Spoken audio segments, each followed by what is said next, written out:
Wedner funeral, so it's Good morning.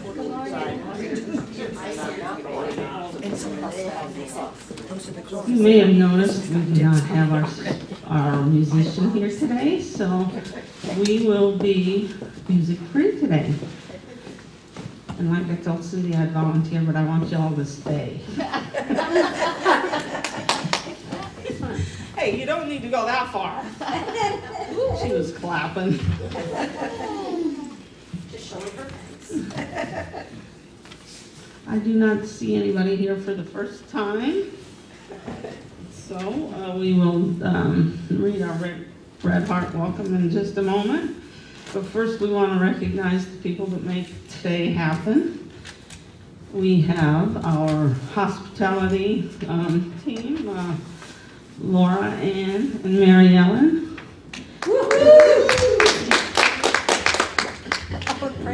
And yeah.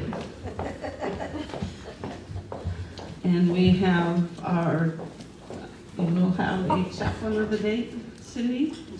Hello. Oh, Debbie. Hello. Debbie. Okay, Debbie Clay. Thank you, Debbie. And then of course, our most favored speaker, Joanna Gabriel. I rest my case. And I am your platform host, Nora. Yay. And then we will all be the spick and span angels and cleaning up, because without you, it wouldn't look so nice and neat and clean. So we'll move on to the Red Heart Welcome. If you are new today at Unity of Bremerton, we welcome you in the spirit of love. We want you to know that no matter where you are in your journey of faith, you are always welcome here. We know that the world is a better place when we are willing to share our hearts. We give you this heart as a symbol of steadfast spirit that lives within each one of us, and we ask you to carry this symbol as a member of the Red Heart Fellowship. Let it be a reminder that the love of God is always with you, and to share your heart wherever you go. The Red Heart, as a symbol of fellowship in the world, can spread love one heart at a time. Let's start the movement here. And for those that are visiting us for the first time or watching us for the first time online, we want you to know our speakers are different every week, so please watch several times so you can enjoy the diversity that we have to offer. And so for our Unity happenings, they're mostly in your bulletin.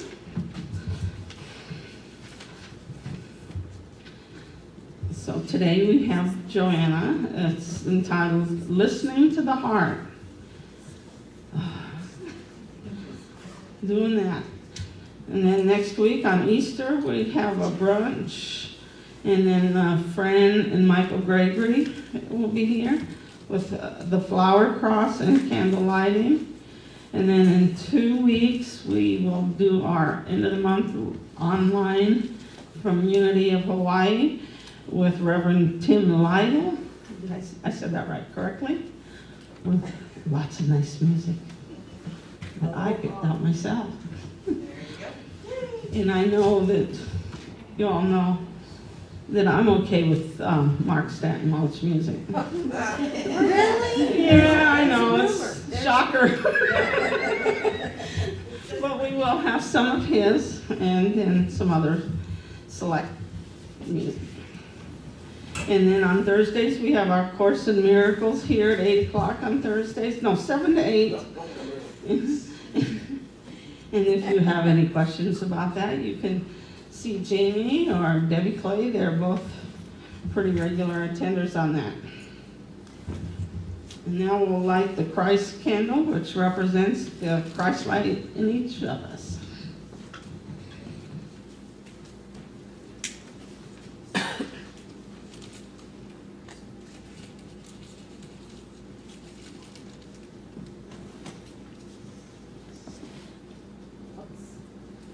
I think I need another candle. Not gonna stay lit for you. No. light of mine that's going to shine and needs to be replaced. Oh, she does want to sing. You heard her. Yes. Well, it's not that I don't want to sing, I just Let it shine. This little light of mine. I'm gonna let it shine. This little light of mine. I'm gonna let it shine. Let it shine. Let it shine. Let it shine. Yay! The good news is we'll have more time with Joanna. yeah. Yes. You don't want her to sing. That's We'll say our mission statements. Well, sing it, you said? While singing. We are We're welcoming. welcome community supporting our mutual quest for spiritual truth. And our invocation. There is one presence and one power, active in the universe and in my life. God the good omnipotent. So now it's time for handshakes and hugs. And we will keep it semi-brief because there will be fellowship afterwards. So. This is the best part, it's longer. And we will have another. Don't ever get over that bad news, James.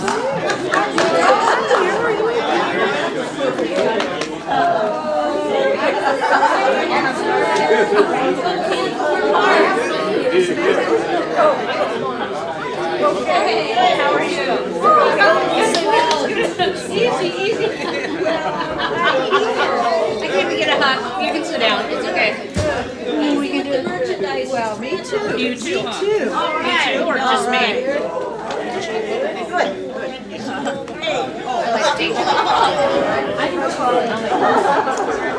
My earrings clank. My grandmother used to wear a charm bracelet. I was just going to say.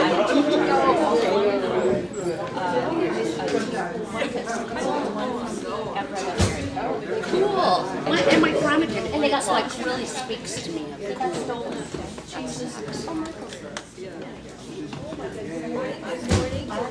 thought you were going to have to sing, James. Me either. Oh, yeah. Today. Oh, yeah. It's every Friday. Anyway,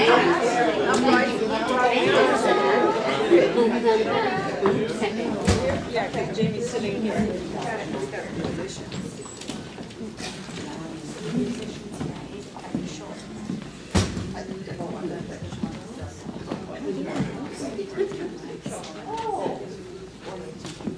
Today's daily word is hope. The Spirit of God dwells in me, and I am made perfect. The Gospels tell a story of Jesus entering Jerusalem riding on a donkey, welcomed by crowds spreading the palm branches and even their cloaks in his path. His followers found hope of liberation from oppression. Like a new order of things begins in my life. Like the crowds welcoming Jesus with shouts of Hosanna, I welcome a renewed awareness of I am my Christ nature. In this awareness, my hope of release from limitation is realized. The Spirit of God dwells in me, and I am made perfect. Anchored in spiritual peace, wisdom, wholeness, abundance, and harmony, I am grateful for my ever-expanding realization of God as my source. From Psalm 62, verse 5. For God alone my soul waits in silence, for my hope is from Him. Today, the Spirit of God dwells in me, and I am made perfect. God bless us. I got nothing here, John.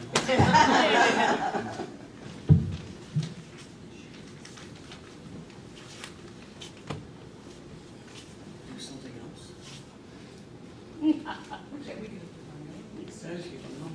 All right, carry on. Come back to it. There you go. Oh, guess who's up? It's you. So we'll start with our thing. We're just doing things different today. It's called flexibility. See? That's right. That's it. So let's welcome Joanna. We'll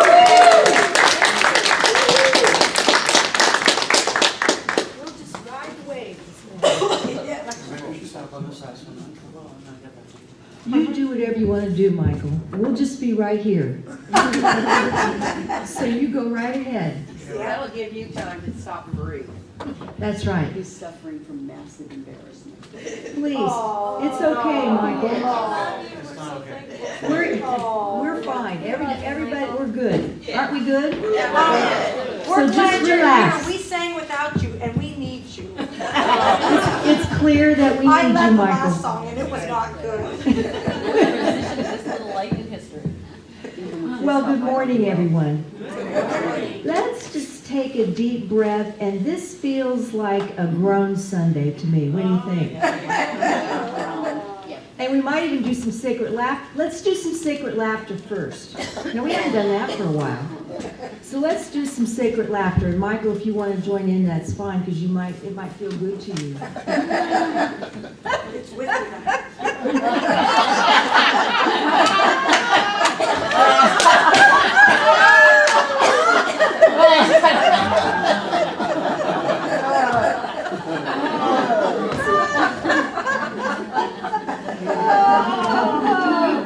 That's pretty good. And now for a groan. And I'll count to 3. And then just groan and groan from your knees and from your feet. And just let whatever tension, stress, whatever, just go. Okay? So 1, 2, 3.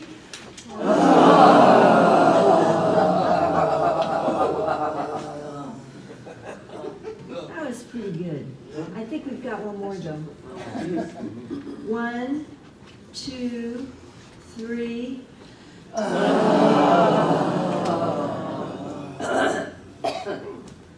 Okay, we're ready, Michael.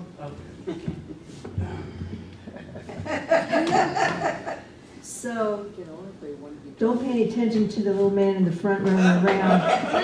It's our Michael, and he's fine. He's doing fine, and he'll let us know when he's ready. So, I'm happy to be here with you today. It's been an interesting time. Have you noticed? The last time I was here was March 17th, St. Patrick's Day. Doesn't it feel like there's been a lot of life since then?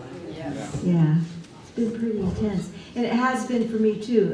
A couple of weeks ago, my father, who you've heard me speak about many times, made his transition. He was 97. Oh, wow.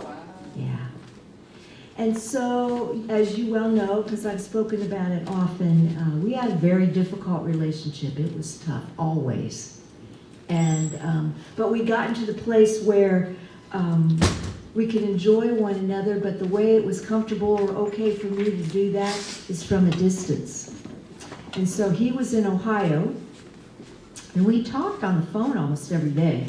Very few days we didn't speak. And I would send him cards and little gifts and things like that. And that's the way we could do it. And when he passed, there were members of the family who were very upset that I wasn't there and didn't understand and had lots to say about the fact that I wasn't there. And you've probably experienced maybe something like that in your own family, where people always have something to say about what it is that you did or didn't do, right? And what that whole experience, and I'll share some other things with you too around that, that got me thinking about the distance. There can be a distance between what's expected of us and what our heart is telling us to do. Have you noticed that? You had that a time or two in life? Yeah. And so what we come to understand as conscious beings is that what our heart is telling us to do is always true. Have you noticed that? Doesn't mean it's always easy, but it's always true. And you've also heard me say many times that the highest good does not conflict. It can't. Do you understand that? Highest good cannot conflict. Why? Because we're all one. So the highest good for one is the highest good for another. And so very often we try to make decisions based on what we think that person wants or what the kids need or whatever, when what we need to understand is that we're in touch with our highest good. It is the highest good for them. It is the highest good for the kids. I've worked with many couples who want to stay together for the kids. And the kids who have had to deal with that will tell you no. Right? The highest good is to do what it is that feels what the heart is telling you is the highest good between the two of you. And indeed, it will be the highest good for everyone involved. As I said, it may not be easy, but it will be the highest good. And so there are times, indeed, where what we're doing is not the popular thing. Not at all. And those can be tough times. And that's when we have to really rely on the truth of heart, on the truth of the divine essence that speaks to us through the heart. That we're connected with the all that is. And even if it isn't the popular stance, it is the right thing to do. And what my desire was for my dad in his passing was to be there spiritually for him, that he would have a sense that I was there to support him in his transition. And I prayed and I asked about that, and I asked the divine. It was my desire to be there.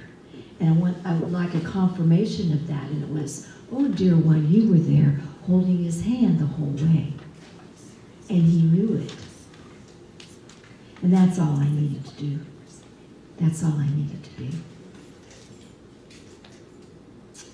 And then I had another recent experience along with Dad's passing. I'm also in the process of moving. I've moved from where I've been living for the last almost 7 years to another place because the folks where I live have decided to move back east and are putting their place up for sale, which to me seems like a lot of nerve, but they're... But again, highest good does not conflict. So if it was the highest good for them to do that, it's the highest good for me to move. Well, after I got used to the idea, there was this wonderful person who offered their little cabin on their property for me to move into. It's just this adorable little cabin, and I went and looked at it. It was as cute as it can be. It had not one closet or any place to store anything. And so I knew that if I was going to move in there, I was going to have to get really creative about storage and closet space, all that kind of thing. But it was very cute and all of that. And so as time went on, and everyone at the church and everybody was very happy that I found a place, and it was on the island, and I was all taken care of, and it was great. And so the last time I went over to the cabin to visit before, this was a couple of months ago, I went in there and my heart said, no, this is not the place. This is not your place. This is not where you're supposed to be. I'm going, uh-oh. And everybody thinks I'm all handled, and I'm not. And if it's not here, where? Because I didn't have any other possibilities. Oh. And so I'm thinking, no, I better just be happy with what you have. Mm-mm. No. No. No. So I heard myself thanking the woman profusely for offering the place to me, but this isn't going to be my place, and so thank you very much, but no thank you. So I walked out of there and I went, Joanna, what are you doing? But my heart said, this isn't the place. This isn't the place. So I thought, well, if this isn't the place, then there's got to be a place. There will be a place. I don't know where it is. So when I would tell people, I would almost say it apologetically. I'm not going to be moving there. Well, why not? Well, it's not the right place for me. Oh, well, where are you going? Well, I don't know. But I'm going to trust the process. So it wasn't but maybe a week or 10 days later, someone on our church board called somebody who knew somebody who knew somebody had a place that was coming available and it was coming available now, and we're very concerned about having to get somebody new that they didn't know, because they'd had this wonderful person there for a long time who had to leave, and she was very concerned about it, and so she knew of me, knew who I was, and so when they said I was looking, she reached right out to me and whatever, and to make a longer story short, that's where I'm moving tomorrow. And it's perfect. It's totally perfect. It couldn't be any more perfect than it is. And it has lots of closet space. It has a walk-in closet. It has a linen closet in the bathroom. Anyway, it's a testament to that very thing that is listening to the heart, because if I had forced the cabin thing to work, I would have missed this opportunity, which was much better for me. And works for the woman who owns the house and everything. And I'm really clear that for the people who offered the place to me, that really wasn't what, ultimately, that really wasn't what they wanted to do. But they were too nice to rescind the offer. And something in there, I could feel that. And now they are busy creating that cabin, getting it ready to be an Airbnb place this summer. And they're thrilled. So that's the deal, is being willing to trust. First thing is listening. Second is being willing to follow what you hear. And that takes some courage. It really does. Any questions or comments about that? Are we clear that that place in our heart is our connection to divine essence? Yeah. I was thinking as Michael was you were coming in setting up, and I was thinking, wow, this is Palm Sunday. I don't know why that made me think of that, but it did. And I'm thinking, wow, we're not talking about Palm Sunday. We're not talking about Jesus riding in on the donkey into Jerusalem all triumphantly and then placing the palms down before him. The King of the Jews, yay, he's coming, he's here. He had just raised Lazarus from the dead, and there was a lot of news. There was some traction happening out there for him. It's like, maybe we need to check into this guy, raising people from the dead. That's a big deal. You don't hear about that all the time. Well, you don't. You still don't. And so there was a buzz about him. And that was part of what was really upsetting the powers that be, seeing the buzz there was about him.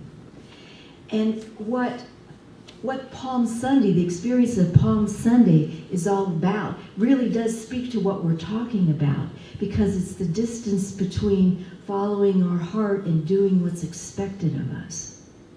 And that whole thing, that whole scene, that whole scenario, which was very contrived, of the welcome of Jesus into Jerusalem. People were paid. I know none of that ever happens today. Oh my goodness. But there's all this, it wasn't about what's really happening. It wasn't about, here comes a being who speaks to the truth of my heart. It wasn't about that. It was totally a political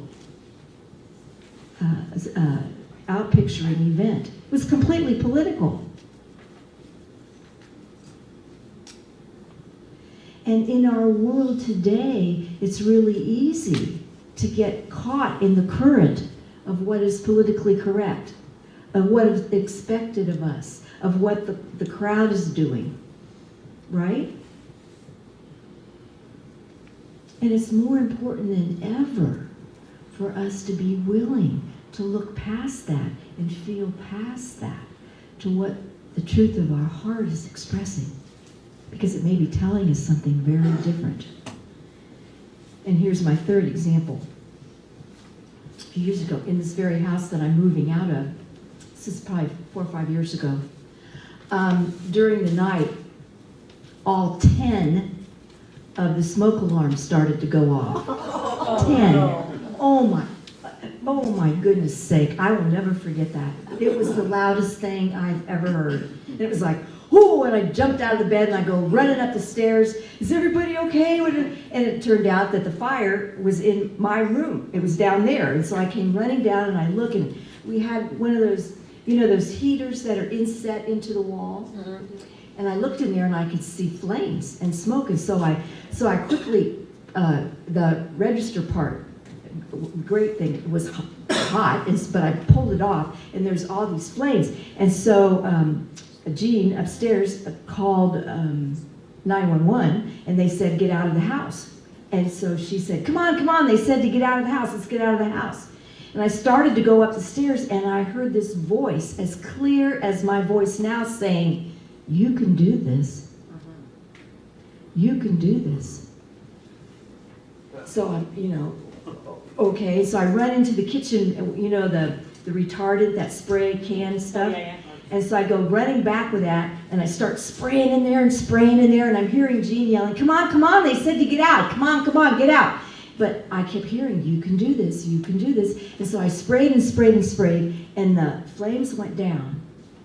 And then they came back up again. So I went and I just kept spraying, and finally, you know, there's foam everywhere and all that, but it stopped, and it stayed stopped. And so she said, come on. She goes, here comes the fire department. And so as I was coming up the stairs, they come up, and the fireman comes up to the door, and he goes, why are you still in the house? And I said, well, come here. I think I got it. He goes, yeah, but you're not supposed to be in the house. And I said, I think it's, let me show you. So I took them down, there were three of them, and they came down, and he's got that thing that checks for heat, you know, on the walls and all that.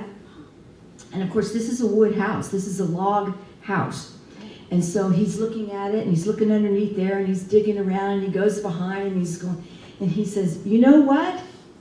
You should have got out of the house, but you know what, ma'am? I think you saved this place from going up. I really do. But you should have got out of the house. and so it's kind of an exaggerated example, but it was, you know, I was supposed to get out of the house, but something told me you could do this. You can do this. You can do this. And I kept hearing that. And so it was like my heart was telling me, you got this. You can do this. The house does not have to go up. You can stop it right here, right now, if you're willing to do this. And I did. And who knows? Who knows? But that's what the fireman said. Ma'am, you kept this place from going up. So it was like, it wasn't me, it was my heart telling me this is what you need to do. And so there has to be a willingness to listen. Now, in those traumatic moments, we don't know what we're going to do. I recommend that you listen to what your heart's telling you, if you're clear that your heart's telling you something. Because I wouldn't recommend to you to not get out of the house if that's what you're supposed to do. I'm not going to say that to you. But if your heart says to you, you can do this, and you're getting it from that deepest place inside. It's what I did, and the house didn't burn. And I guess it could have. So these are just kind of little examples, a couple little ones and a bigger one, that are examples of how the opportunity is there for us all the time. We are always connected to the highest good, to the source of that highest good. The challenge or the variable or the opportunity is whether or not in any given moment are we going to listen to it. And sometimes there's a lot of pressure on us not to. It's not always as dramatic as a fire, but it can be what the family wants us to do, or what our boss wants us to do, or what the board wants us to do, or what our kids want us to do, or what the neighbors are getting together and deciding to do, or whatever it is, or what the TV is telling you to do or not do. There's never been a more important time than right now to be in a working relationship with, in a hand-to-hand, heart-to-heart, no pun intended, relationship with this source energy that is advising you. It's available all the time. Questions or comments about that? Through some challenging times that have been going on and similar, that whole thing of yeah, but should, versus, and the thing that's helped me most was I pulled out the book that I had. Because I have so many books, I never thought I could put my hand right on it again. But it was the How to Pray Without Talking to God. And that's the book that Silent Unity has been using all these years to teach prayer. And it addresses that so well, the difference between our divine self and our rationalizing ego, and how that kicks in, and the difference between staying downstream, looking downstream versus looking upstream.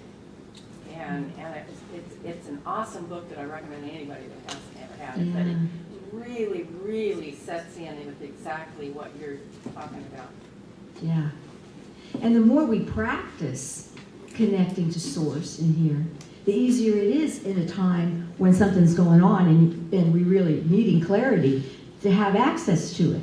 It's always there. It isn't more there for someone else than another. The variance is how we're listening or not listening. And that's why the whole part about that is about establishing that strong relationship through prayer, through meditation and such, that you have that strength. Because what I found is that I lose it whenever, it's like everything I know to do when I'm in the midst of my stuff. Things I teach other people or coach other people on seem to be all out the window, and it's like, I can't, But I know that that's because of my own lack of connection strong enough to go to at that Yeah, time. and it is what it is. You work from here. You work where you are. You work with the connection you have and just strengthen it as best you can, moment to moment, day to day. And this can be challenging in a partnership and with couples and that, because we don't grow at the same rate. We don't evolve at the same rate. One of you can be what they call a Zoomer, and the other one may not be. And so part of the connection and partnership is, are you willing to let the person you're with grow at their own rate? And that it may well be different than yours. And there may be times when they're way out there ahead of you and you're coming along, or maybe it's you and it's this way. And that, unfortunately, is the thing that blows up a lot of relationships, is that they can't do that. That it's too threatening. That it tears the connection apart because it feels like they're not on the same page. Does that make sense? Have you had experiences like that? I had a major one just this morning of over a 60-year relationship, of something that has gone on back when I was like a teenager, but it's carried on because it's in family. And to something that came through around not my fault, not their fault. It was like looking at where they were, where I was, and looking at things differently, but how that had contaminated things throughout years of being built on. But it was my shift in consciousness that I noticed will allow that shift. Where we're one, because that's where I was connected when that shifted this morning.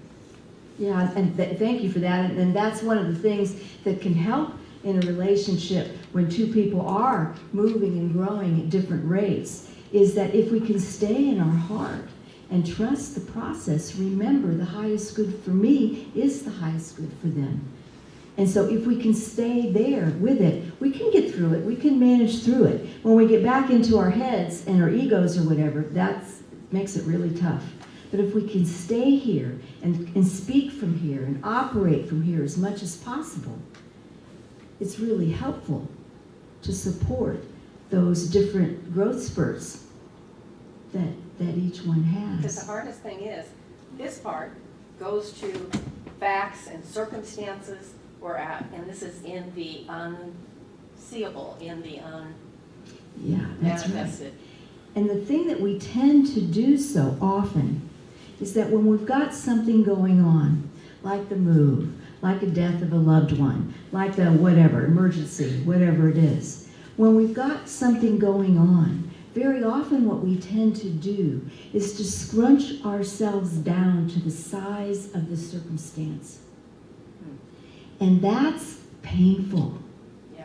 It hurts. That's how we get stiff necks and a backache and, like this, and things, and painful because we're scrunching ourselves down to the size of the circumstance.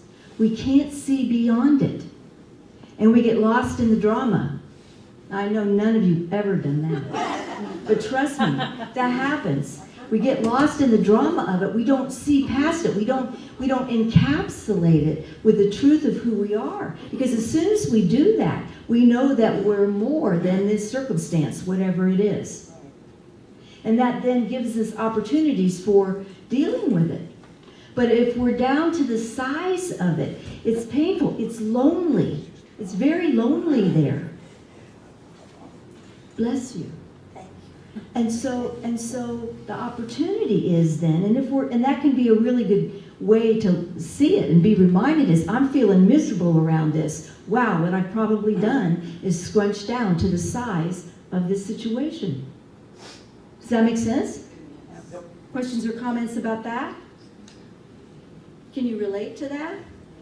Yeah. Yes. Joanna, not a comment so much as Michael's here and standing by, and we've kind of upset the schedule. I wonder if we could have him do a couple of musical things, and then you can fill up the remainder time. We're at the end of it anyway, dear, so we could do a meditation after. You want to do some music and then we'll do meditation? That's fine. Thank you. Thank you. Any other questions or comments before we do that? Yes, ma'am. I just want to say, I know why we're here today. Oh, excuse me. I've been given, I'm going to call it an opportunity now. I had a client, my major client, who notified me my services would no longer be needed. Well, I just turned 70 last week, and I'm like, oh no, what do I do now? Mm-hmm. And I don't want to do what I'm still doing. So I'm thinking, if I listen to my heart, what do I get to do? Mm-hmm. And it's feeling more like an adventure. Mm-hmm. Michael's sitting there biting his nails, I'm quite sure, because his wife has gone crazy again. But it really is, it's an opportunity at my age to say, now what do I want to do? I've been doing accounting for years and years and years, and I hate accounting. What I've done is interesting, but it's not me. Mm-hmm. And now I'm going, wait a minute. It might be a little rocky to begin with, but that's that stepping out on faith. So now I'm feeling like I'm on a precipice. Maybe I should fly from there. Yeah. Instead of worrying about falling. Good for you. So I'm glad I'm here. Good for you. It's good for you. Because you know, divine has no ageism. Divine has no limitations, but very often we have to close the door in order to allow one to open. Like the whole moving thing for me. I had to let go of that opportunity in order to make room for the one that really was the right one. So good for you. And I have no doubt that you'll be telling us about what that next step turned out to be. And it was awesome. Yes, I found it interesting that there was a fire in the building and you was being told to get out and leave at the same time that you were making that decision. Oh, well, this was some years ago. That fire happened some years ago. But I appreciate the thought of that. Yes, yes. Well, it's interesting that it comes up now at the time when I'm having to leave. Yeah, thank you. So, Michael, if you want to do some music, and then we'll do a little meditation. Should I start from the beginning, or? Where would you like? Whatever your favorite song, Wherever whatever you you want want to to do do. it. Do what you want. This is the day. Doesn't have to be what We're you flexible. expect it to do, it can be whatever you It's want that to do. kind of free flowing What's in your thing. heart? Listen to your heart. Well, in my heart, I heard would be you. on time, but that's a whole nother story. You are on I time. had 7:30, leave at 7:30. I should have been thinking get up at 6:30, leave at 7:30, but in my But you brain, I said was, leave at 8:30. you know, it's an hour and a half drive, so it's like, somehow that all got You're in God's time. divinely mixed up. You're in God's time, honey. How about this is the day then? Perfect. Everybody stand up.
let's skip that one. I'm sorry.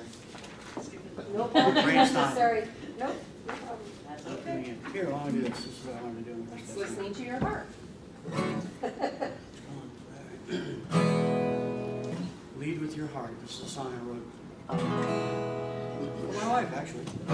Oh, that's the perfect.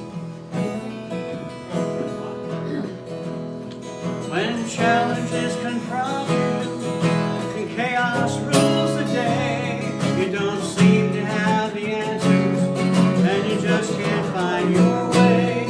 When your patience has escaped you and you just can't seem to think, nobody seems to be there and you're standing on the brink. Lead with your heart, you'll always know on a winding path which way to go. Changes will come, but you'll be strong. Lead with your heart, you can't go wrong. Lead with your heart.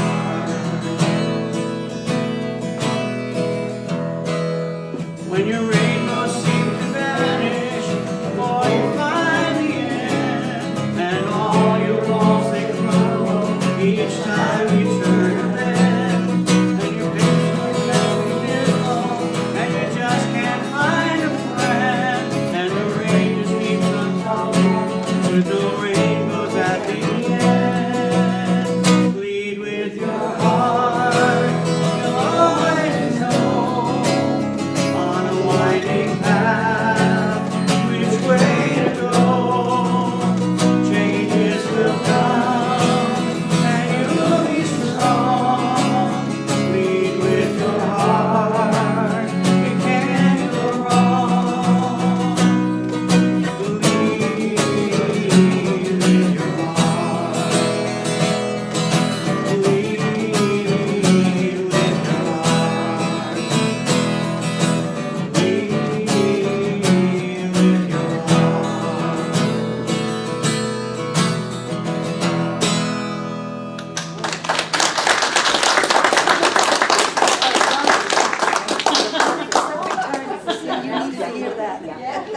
And you wrote it. All these works, it's called works.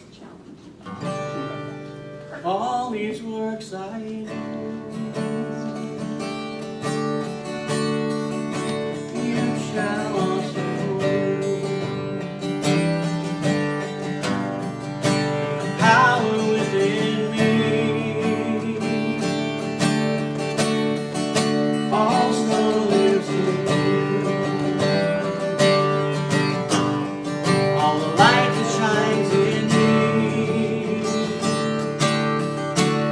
also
again?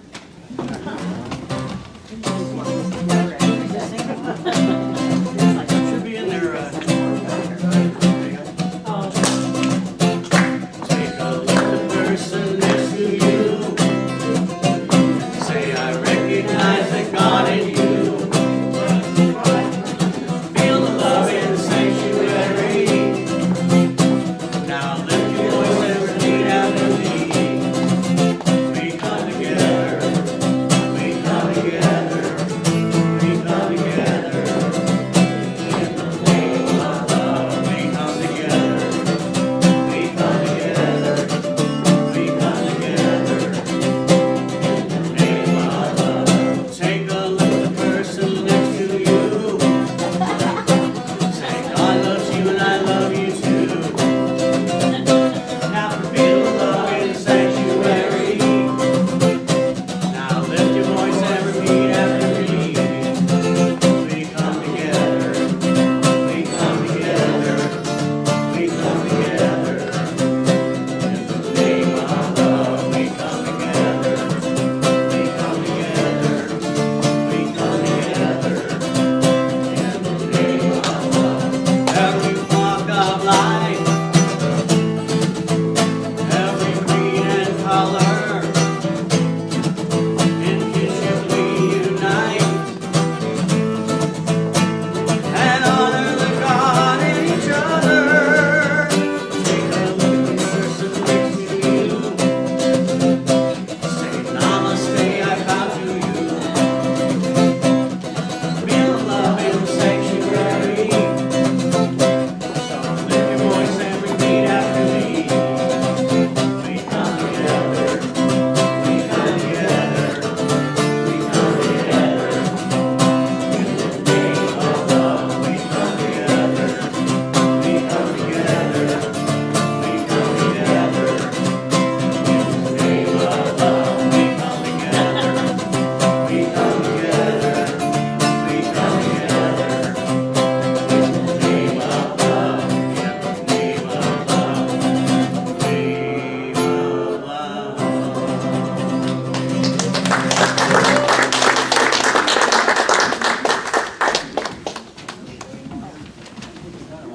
You want to do something else and then come back You to wanna, we got something for that I could then go into meditation. You wanna do something? meditation? Okay. You want to play the flute or something? Yes. Oh, that is wonderful. By the way, that song was written by Eddie Watkins Jr., not me. So I want to credit you, right, the right person. I know. Eddie Watkins Jr., yeah, he's I mean, he's an African-American guy who writes, like soulful kind of stuff. And one of the other churches I played for said, you need to learn this, I did. Ever since I've been playing it, I like the song a lot. So, Aw. anyway, Eddie Watkins Jr., really cool.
So we breathe and accept Michael's beautiful musical invitation to go within.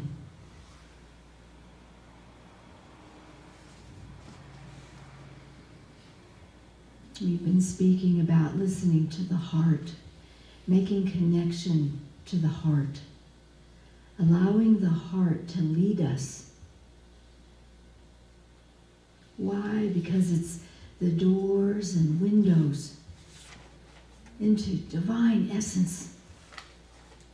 God, all that is, universal power, infinite presence. And in this moment of now, we breathe. And as we do so, we allow that heart opening.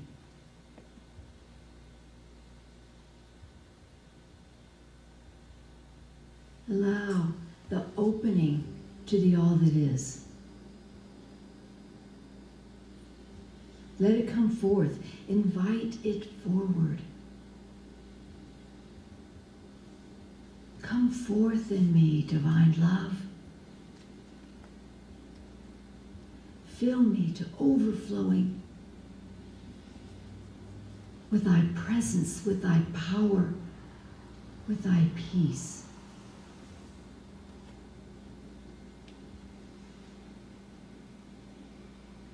Come forth, fill me, body, mind, and spirit. Make me a fountain of light, radiant beauty, grace.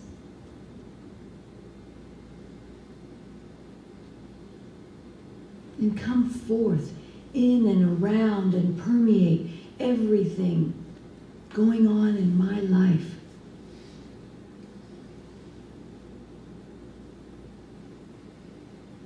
Clearing my mind, balancing my body, lifting all circumstances toward highest good, divine order.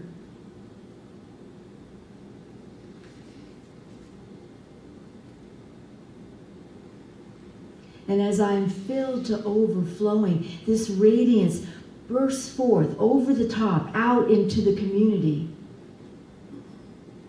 In Manette, in this moment of now, everyone in Manette is lifted up. Everyone in Bremerton, on the peninsula, in Puget Sound, in the Pacific Northwest, in the United States, in North America, on the planet, in the universe. All life is lifted up in this moment of now as we claim the truth of us. All truth is advanced.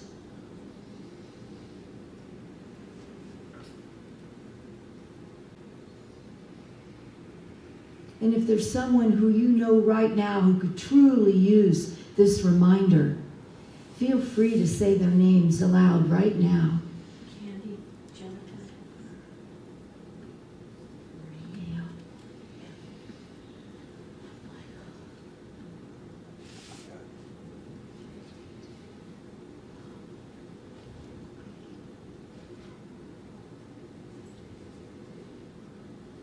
For all those we mention here, for all those we love, for all those who we perceived as enemies.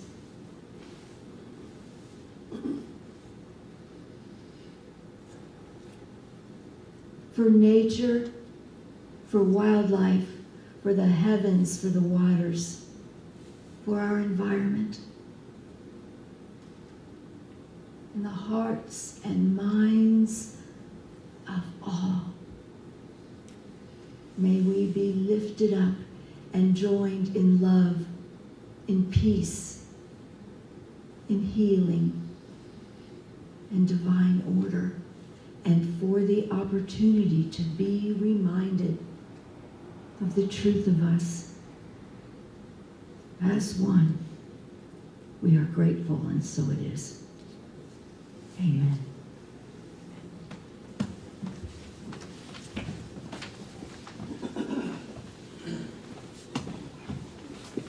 Never mind.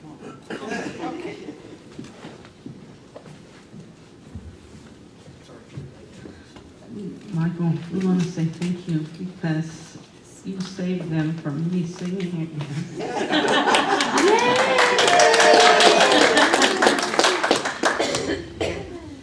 So now it is time for our offertory. And as you are preparing your tithes and love offerings today, think about how blessed you are, and as you're writing your check or giving your gift, send your blessings out.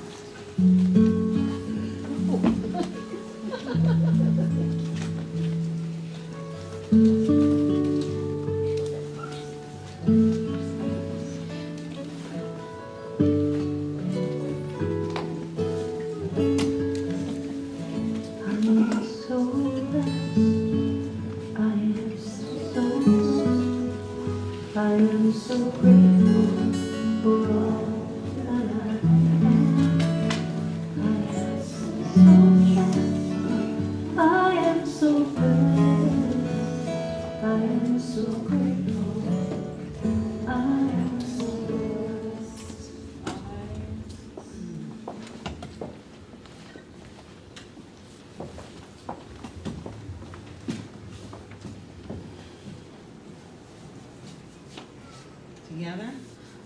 I give willingly and joyfully and lovingly, knowing that God is the constant source of my supply. I give with graciousness and receive with gratitude.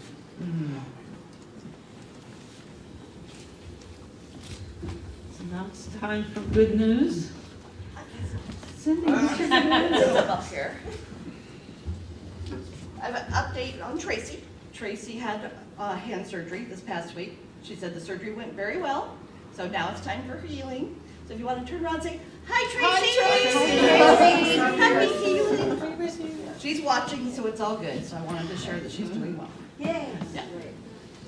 And speaking of Tracy, you all know she's active in the Y, and I work at the Y, and so my boss said how wonderful she is, and he likes it when he sees her at the Y.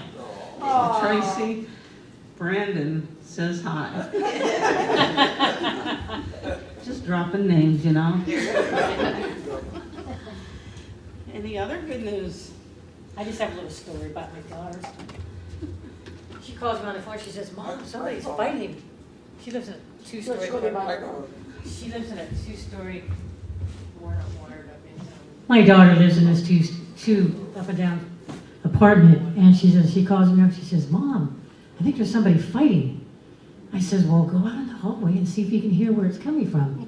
"Well, I think it's Janie and Ray across the way, or Kirsten and Jason down the hall." I said, "Do you know where it's coming from?" She calls me back. "Did you find out where it was coming from?"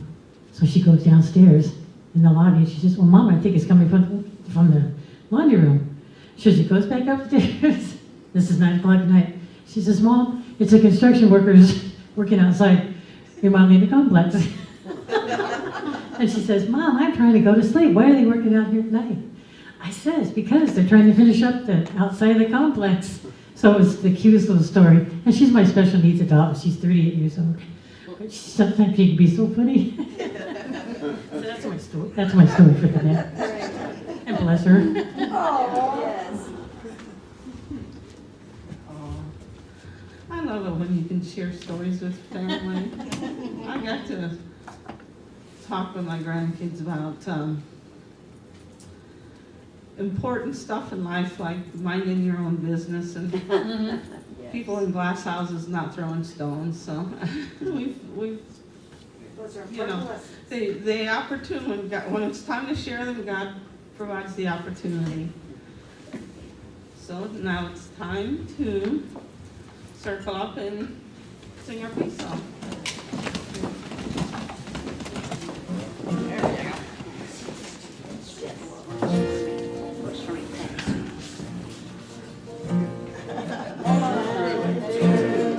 Peace on earth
The power of God protects us, and the presence of God